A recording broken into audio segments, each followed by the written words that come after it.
নমস্কার, easy learning কম্পিউটারের পক্ষ থেকে আমি অলোক দত্ত আপনাদের সকলকে আমাদের এই কম্পিউটার লার্নিং সেন্টারের তরফ থেকে আহ্বান জানাচ্ছি।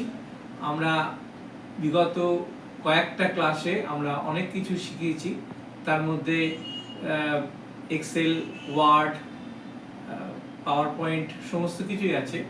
তো আমরা তারই ইলাবোরেটেড আমরা দেখাতে চাইছি। তো সেইগুলো আসুক, দেখা যাক এবং তার আমরা বিস্তারিত আলোচনা করব এর মধ্যে।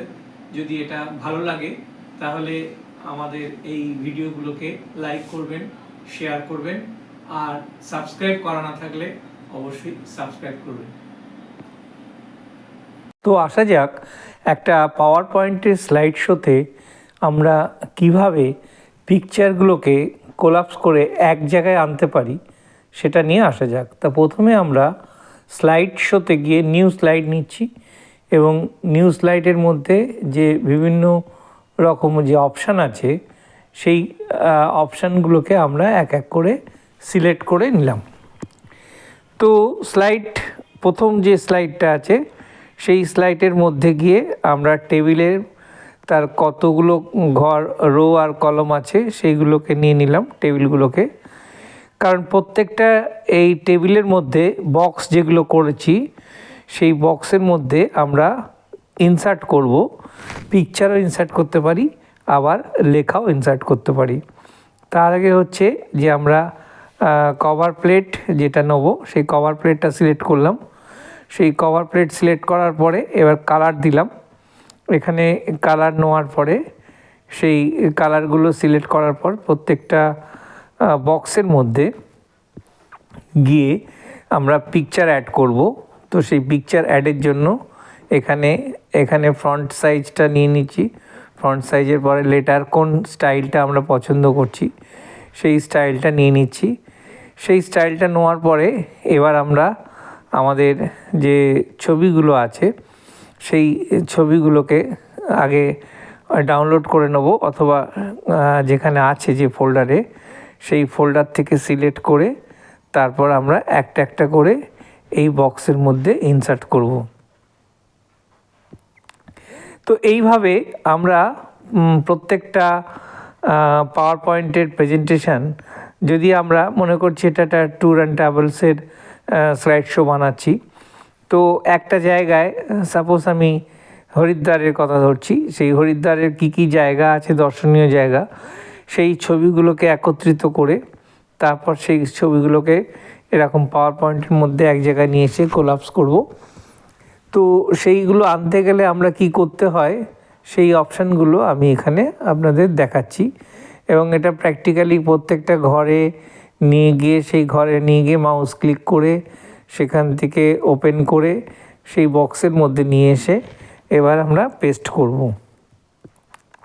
তো এইভাবে পাওয়ার পয়েন্টের প্রেজেন্টেশন তৈরি করলে আমরা অনেক বেশি অ্যাট্রাকটিভ এবং লুকিং দারুণ লাগবে সেই পাওয়ার পয়েন্টের প্রেজেন্টেশন। আমাদের আজকে বিগিনারদের যারা পাওয়ার পয়েন্ট শিখছেন নতুন, তাদের জন্য আজকে এই ছোট্ট প্রয়াস। তো যদি এটা দেখে শিখতে পারেন তাহলে ভালো হবে, নাহলে এটা সেভ করে রাখবেন। এর মধ্যে টেক্সট আছে, টেক্সটের কোথায় কোথায় টেক্সট বসাবো সেই টেক্সটগুলোকে নিয়ে নিলাম, আর কোথায় কোথায় রাইট আপ হবে সেগুলোকেও নিয়ে নিচ্ছি।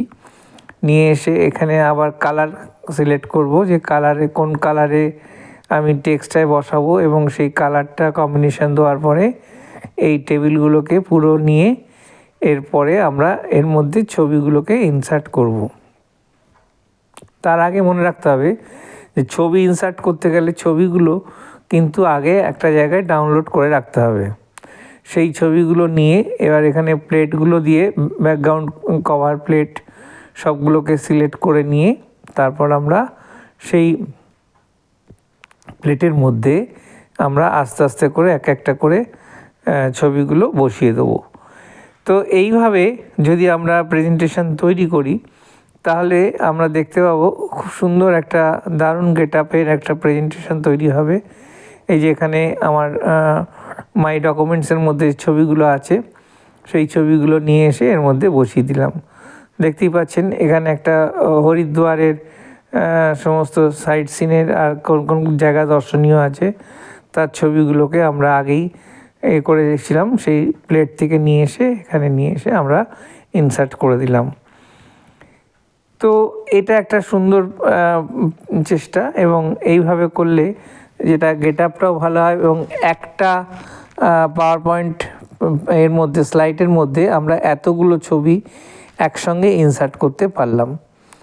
তো এগুলোকে আবার ডান দিকে নিয়ে এসে এখান থেকে আমার ডাউন অ্যারো নিচে করে আবার এখান থেকে যে বক্সটায় আমরা ক্লিক করব সেই বক্সটাকে সিলেক্ট করে নিয়ে তারপর সেখানে ইনসার্ট করব। এখানে ইনসার্ট করলে আমরা দেখতে পাবো যে কি কি আমরা কাজ করেছি সেগুলো দেখতে পাবো। তো এটা ছিল আমাদের আজকের প্রেজেন্টেশন। তো এই ছিল আজকে আমাদের ক্লাসের বিষয়বস্তু। তো এই বিষয়বস্তুর আমরা ইলাবোরেটেড আলোচনা করেছি। যদি কোনো প্রবলেম থাকে বা কোনো কিছু বুঝতে অসুবিধা থাকে তাহলে আমাদের সঙ্গে যোগাযোগ করবেন, আর আপনাদের কমেন্ট বক্সে আপনাদের ভ্যালুয়েবল ওপিনিয়ন জানাবেন, যাতে আমরা এই ওপিনিয়ন থেকে আপনাদের কোনো প্রবলেম হচ্ছে কিনা সেটা আমরা বুঝতে পারবো। তো যাই হোক, এটা যদি ভালো লাগে তাহলে লাইক করবেন, শেয়ার করবেন, আর যদি সাবস্ক্রাইব করা না থাকলে অবশ্যই সাবস্ক্রাইব করবেন। ভালো থাকবেন, সুস্থ থাকবেন।